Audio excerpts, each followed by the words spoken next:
welcome back to Let's Play Final Fantasy X.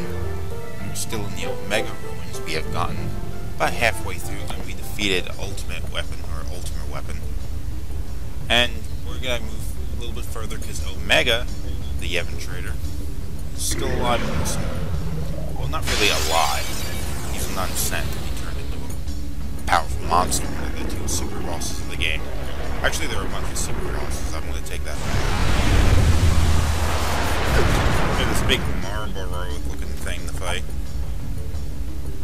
And these kinds of monsters can be pretty difficult. In fact, the Omega Ruins have, I think, one of probably the most powerful regular enemies in the entire game.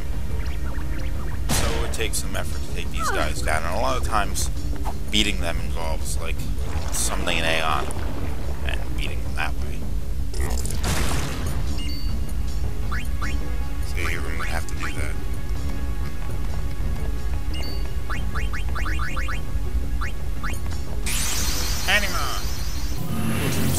Summoning animations before.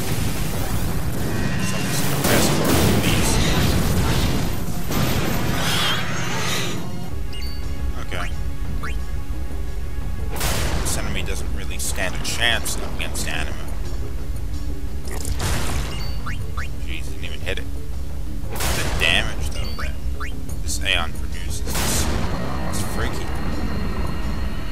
Now, one of the things about this game that I don't know if I really care for this, is that you can go and really level up your characters. I mean, there aren't levels in the game. You have a sphere grid, but you can fill up the entire sphere grid in this game with all of your characters. Titus can be filling up the entire sphere grid, so we possess pretty much every ability that every other character has, and the same thing with the other characters. Now the thing is, that will make your characters so powerful, so freakishly powerful, that all enemies in the game, including the end bosses, and the only reason why you'd really do this, though, is because there are a group of super bosses, and ones that are much more powerful than the Omega Weapon, over at the Comlands, that require you to be a hell of a lot stronger than my characters are right now. But as it stands at the moment, with the characters that I have now, the weapons that I have now, the Aeons that I have now, I'm more than capable of defeating the end boss of the game. Oh wow, these guys hit pretty hard.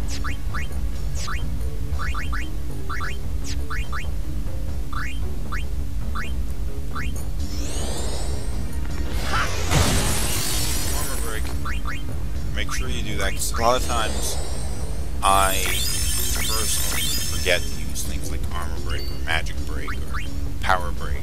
All of these different break abilities to lower and enemies or attack power.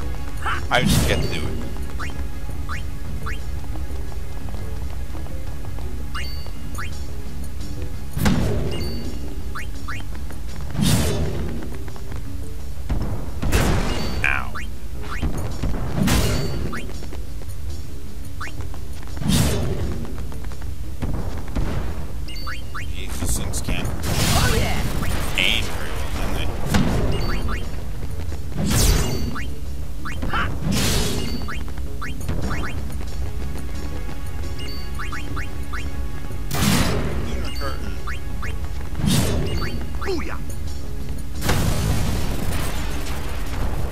Taken out two different groups of fiends so far.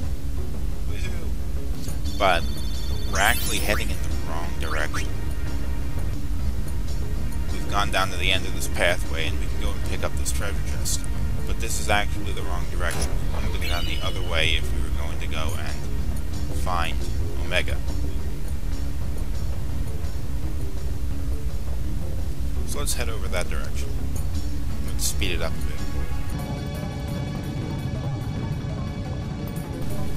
Because you know how long it can take to walk around everywhere. Okay, what kind of enemy do we have on this side? Oh, geez, a Tomberry. Now, Fans of the Final Fantasy series will recognize this little bastard here. Tomberry is a frequently occurring enemy in the Final Fantasy series, which will slowly approach your characters, and if it reaches the characters, it will perform some sort of attack, stabbing attack that will kill them like immediately, one hit. Also, it will respond to any attack with an attack move. The way it works is the amount of damage done to your characters is based on the number of enemies that they've defeated. So look how much damage Tidus is going to take here. Gee, that's a lot of damage. Riku, on the other hand, hit it and barely took any damage in response, because she has not been responsible for taking down a lot of fiends. And if I ran up there with Yuna, who personally has maybe killed nothing, it's going to do very little damage. I don't think Aeon kills count. Okay, look, it's walking forward. I'm never going to let it get close to the characters, though, because that's suicide.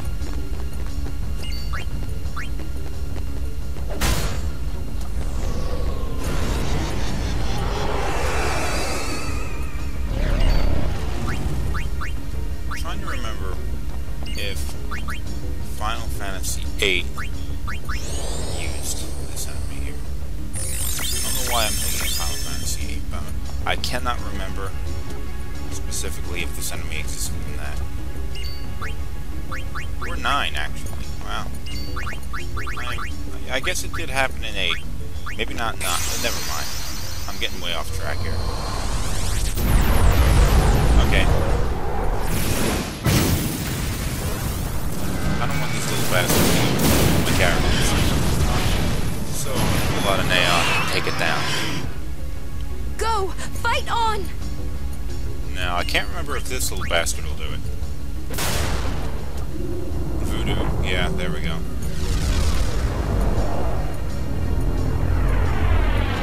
To prevent you from doing what I was trying to do there, Tomberry will effectively destroy any Aeon that you bring up against it. Unfortunately, it did so much damage that we're pretty close. I can probably take it down with maybe 1 or 2 hits. Waka, he has the highest physical attack power. No worries. So he should be able to do it.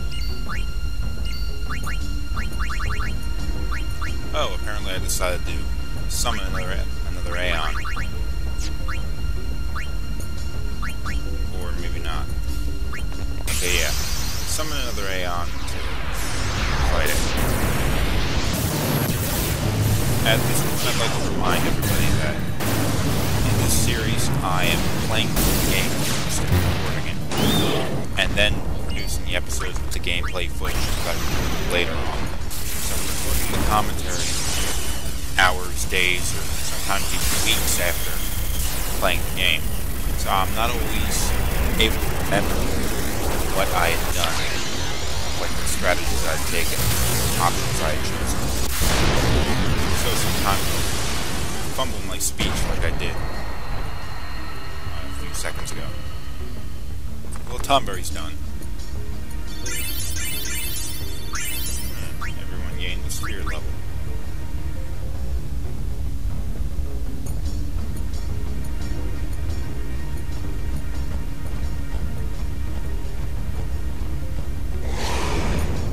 One of these guys. Now, all of these are types of enemies that you will encounter in the rest of the Omega dungeon, the Omega rooms. But I was able to get around them because, remember, I had equipped a no encounters item. But the only reason why I did that is because I knew you'd have to face them here, so I'd get a chance to demonstrate all the enemies. I usually like to show all the enemies.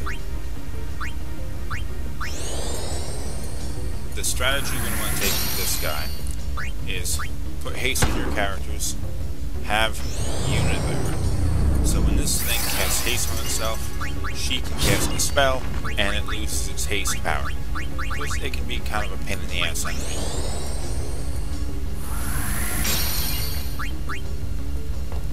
And then just pick away at it, and it'll die. Ooh, it's gonna use some magic. Not an extremely powerful attack, but whatever.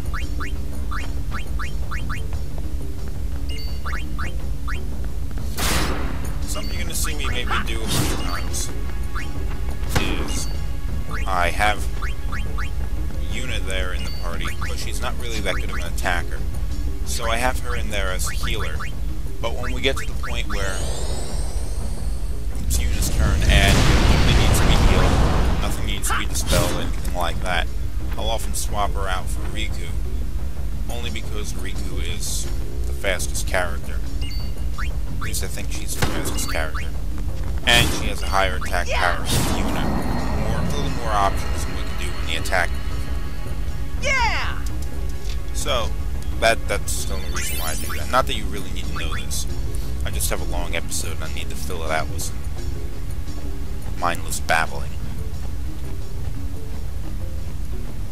Okay, this is the last pedestal. And these things are pains in the asses. Ordinarily, if I were to fight these things, I would just maybe run away or cast an arrow. Look at this, what happens here. You attack it, it responds with Pharaoh's Curse. What just happened to Titus? He got poisoned, silenced, blinded, and a status effect called Curse. Now, Curse isn't something you see too often in this game. What it does is it prevents you from using your overdrives. It is also not removed if you use, like, any of the cure items on vitals and stuff. Which I don't have. Go! Fight on! Of course, Anima is really good at killing everything that gets in its way. So I'm going to bring this thing out as my sort of go-to monster, taking out all these damn monsters.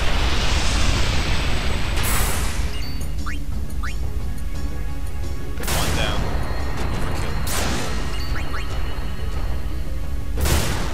Overkill. What the Aeon's attack power is something based off of Yuna's attack power. So after you bring Yuna through her section of the sphere grid, something you may want to think about doing is taking her down a different character, such as Orin or Titus's sphere grid. I brought her down Riku's a little way, but the reason why you'd want to do this, though, because they will gain her a lot of extra strength points. So if you go and you bring her strength up, it's usually like around like 13 or something like that at this point in the game. But if you can get it up to like 30, which really wouldn't take a whole hell of a lot of time if you're going to level up in the Omega rooms, your Aeons are going to be really powerful. You don't need to see these enemies, we've already fought them before.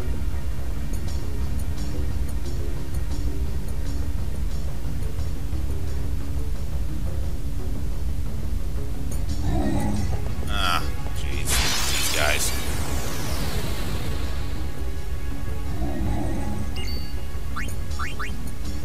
Just a fairly regular group of enemies. Make sure you armor break and power break on them. You don't want them to deal out a lot of damage. And you gotta watch because your attacks aren't going to be incredibly effective. Now, I do have a number of magic attacks at this point, and I'm going to be getting Holy Yuna in only a little bit. And those magic attacks are so powerful that you're going to be able to just march your way through the majority of the normal enemies in the game pretty easily. But right now we're going to have to rely a little bit more on the physical attacks. Oh jeez. Well, we got the armor break on, but Titus' attack, being a water attack, because I'm still using Brotherhood, actually healed that monster rather than hurting it. The kind of thing you have to watch for in this game. especially with that sword. Brotherhood is a good sword. You're going to be using it through the majority of the game. Or at least you If you could. say so. Like, at the moment, I actually have Titus's his ultimate weapon, the celestial weapon of the game. But carrying around the Brotherhood is a better option because I haven't reached the damage limit yet. And the Brotherhood increases your strength. Oh, jeez. Okay, what I was just trying to do was just cycle in characters so they can all get a hand in the fight and everyone can share in the experience points. I'm on a roll. There's no other reason to have Yoon do a physical attack.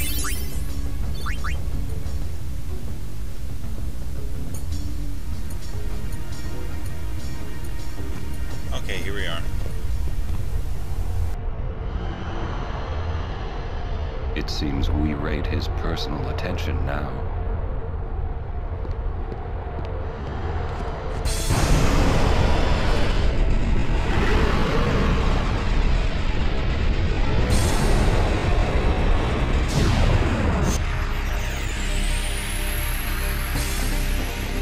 Say your prayers. Oh, mega weapon.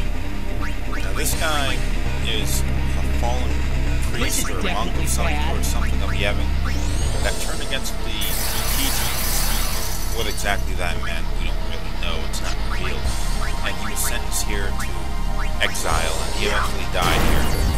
And no one was around to send him. He resented Yevon so much that his body, his soul or whatever, didn't go to the far plane like it should anyway. And he turned into a fiend like some dead people often do in this game. Now, what it turned into was this super boss now. I call this a super boss only in kind of a loose sense. In reality, Omega Weapon is not a terribly strong boss. If you can reach it, you can fight it. Same thing with Ultimate Weapon.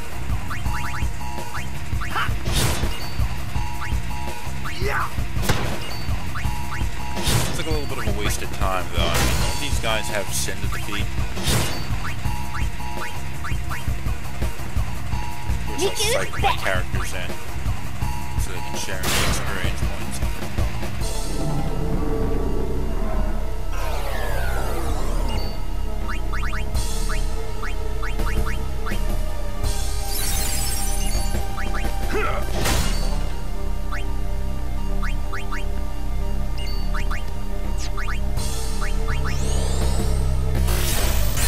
Yes, make sure you use Lancet on Mega Weapon, because I think this may actually be the only enemy in the game you're capable of learning Nova from. Nova will do a lot of damage to enemies. I get to demonstrate it right away.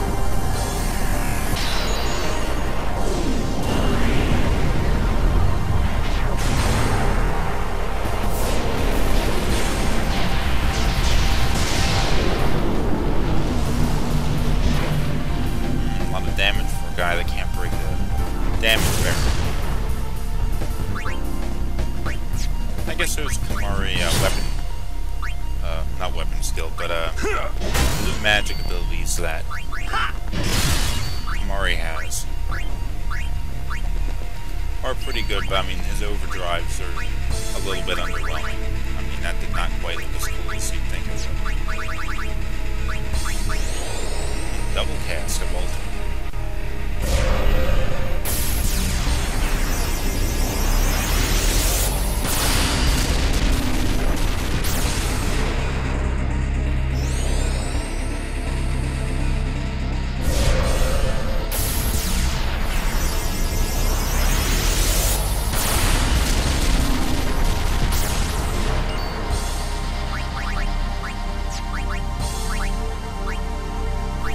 Something I will wonder about is here's an individual, we don't really know how long ago it was. I think they may have said something before, but I can't remember anymore how long Omega has been in exile. And it would seem to indicate that Yevon, the church, is a corrupt thing. And we know it's corrupt now because of Micah did, and Seymour, all these maesters that were really just in it for themselves. But I wondered if that was the case back when this Omega individual was sent to exile.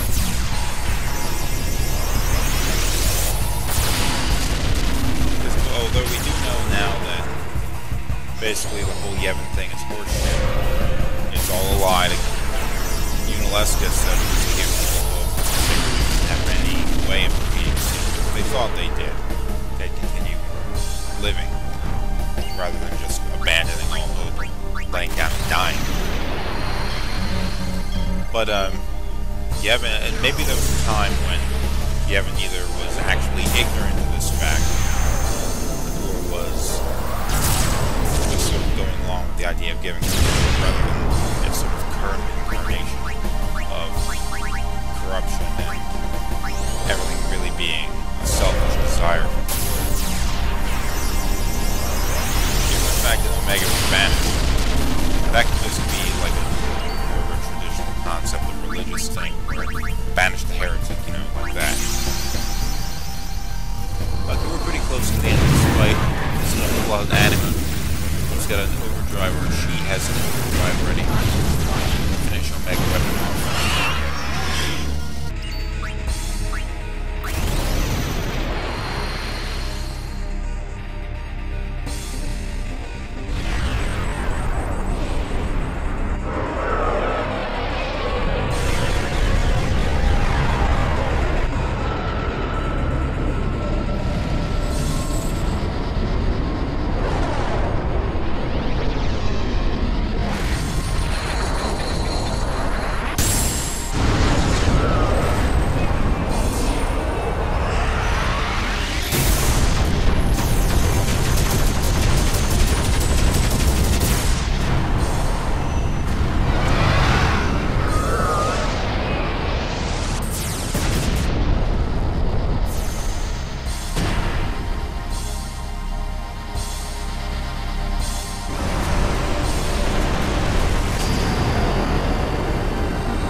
Weapons die. I mean, they sort of turn into this red wireframe thing.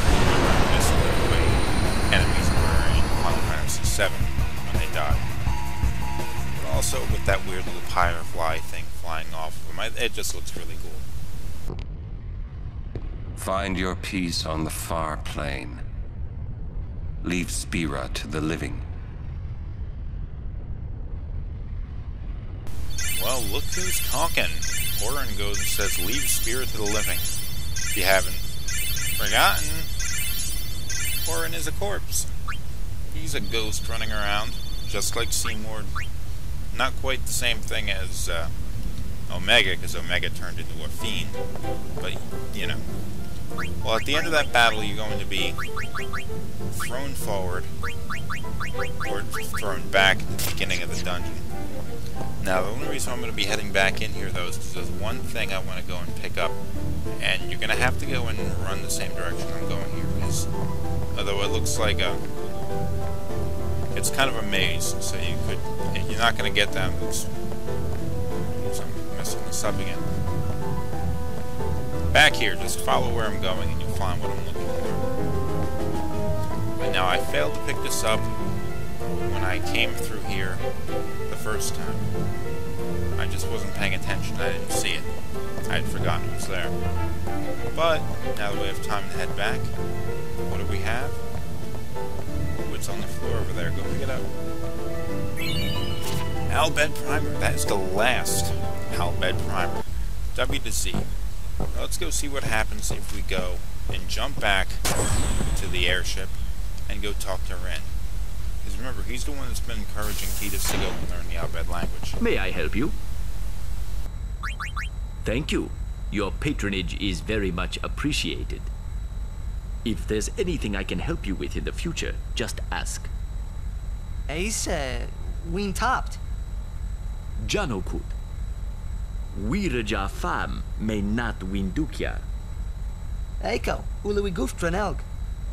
Dat regdrat sjofunt lusa, drid falum timgu, edix wowiket hat. Ace ribidu. Rana emnakad. Dulukne dimida winchelag. Well, that was the last thing I wanted to show Driggly. you here. So, thanks for watching. Next episode, we're going to go and maybe go get another celestial weapon.